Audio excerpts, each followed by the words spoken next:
Hi guys, this is Dan from Magic Pachinko Restorations with another short video on a vintage pachinko machine. Hope you enjoy seeing these videos.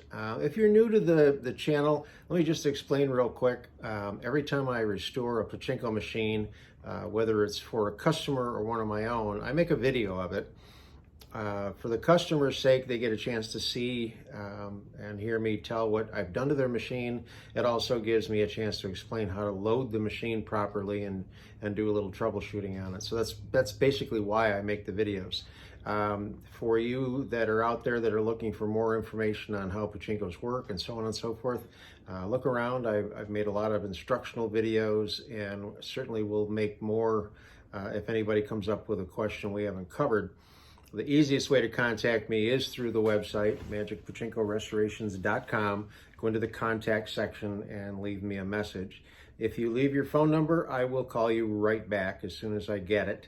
And then basically what I do, whether I contact you or not, is ask you to send me some pictures, and I'll give you my phone number and you can text them right to my phone.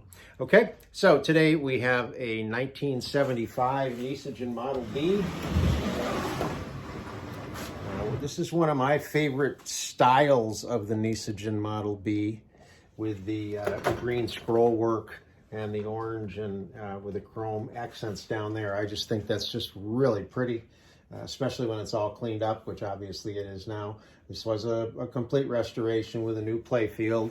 The old play field was in pretty rough shape, a lot of water damage. This is the original play field. You can see its colors are quite faded. You can really see the water staining on the backside, and that stains right through to the wooden board behind it. So, which doesn't matter. It needs to be sanded nice and smooth, but it doesn't matter that it does get some darkness to it, because it just won't show through the vinyl. Vinyl's too thick. So. Again, complete restoration, everything taken off, everything done. Did some painting on the center attraction, re-chromed and painted the lower pay pockets, put new tulip decals on the tulips. I do all of the wood. These were the original feet, but I did clean them up. So this is the beautiful red mahogany wood of the machine. This cleaned up really, really nice. It has the two lights rather than the one for the jackpot, and then the one ball out light. And as always, I wire in the 12 volt power supplies. So this one had all the covers and things that it should have. You can really see down here the pretty wood that's on the frames.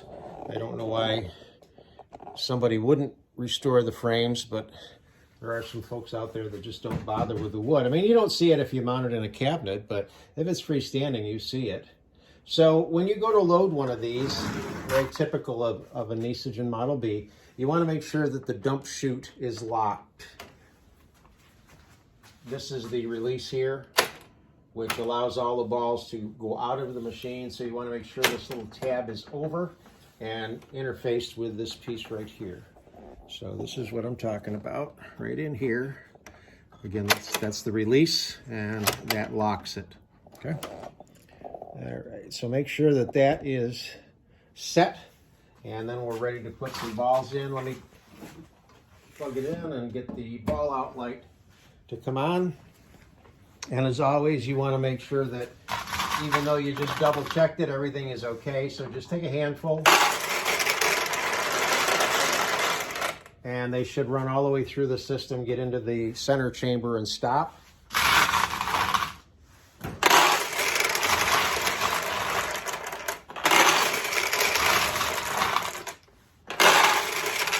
And you want to continue to fill until you have this as full as you can with the amount of balls that you have. If you've got more balls than that, that's fine. But this can be filled right to the top. There's absolutely nothing wrong with it being filled right to the top. It can handle the weight. Nothing to worry about. The more balls you put up in here, the less often you'll have to stop and put the balls from down here back up. The other thing you want to do is make sure that the seesaw In this case, it's the clear background. Seesaw is tipped this way, which is the way you want it. If it's tipped down this way, underneath is this little push up right here, little rod. It pushes the seesaw up. That's very, very important. If the seesaw is tipped down, your machine will not pay out. And then if you keep playing, it'll just keep jamming. So make sure that that's tipped. And if I haven't said it enough, if you have old pachinko balls that are rusty, throw them away. The pachinko balls are just not that expensive. You want to get some more. If you need a place to get them, let me know. I'll direct you to a good supplier of them. Rusty pachinko balls means that the finish is off the ball, and once the finish is gone, even you could clean them up and they're still going to be rusty eventually. So again, don't keep them, toss them. Get some nice clean pachinko balls. Okay, so we'll get that right there. One thing you do need is a what did I do with it? Well, you need something like this. Just to catch the balls as they drop out of the machine. So now as the player, you're going to put a bunch of balls up in here. Put this back behind so that it will catch the winning and losing balls drop out of a Model B. So let's fire this kit up and see if we can get some payouts.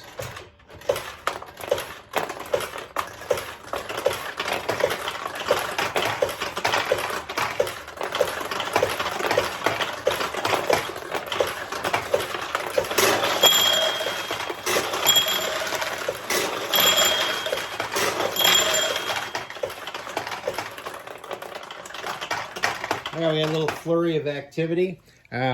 I'll open this up when a ball goes down through the middle of the center section. Let me get this in here a little tighter so you can see it.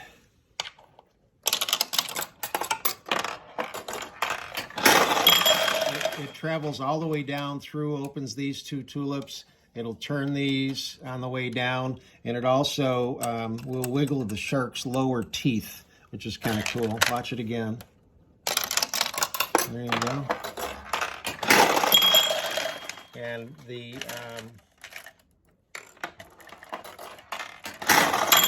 if a ball gets in this area or over in here, it would come in from the side. It'll open up the side tulips and pay out. Okay. So now that the tulips are open again, let's run a few more balls through it and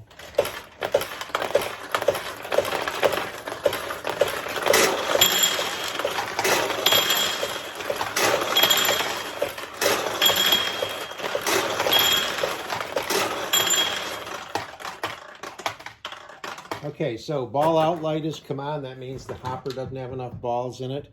So you just release.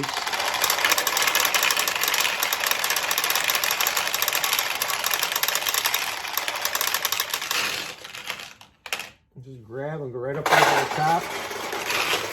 That's where the hopper is.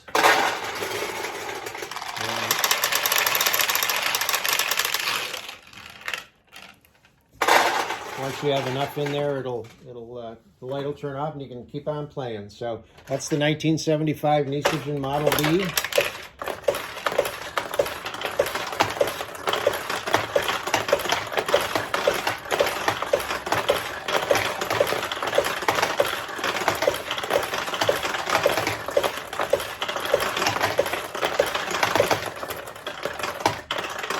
Obviously not as easy to win when the tulips don't open up. Hope you like it.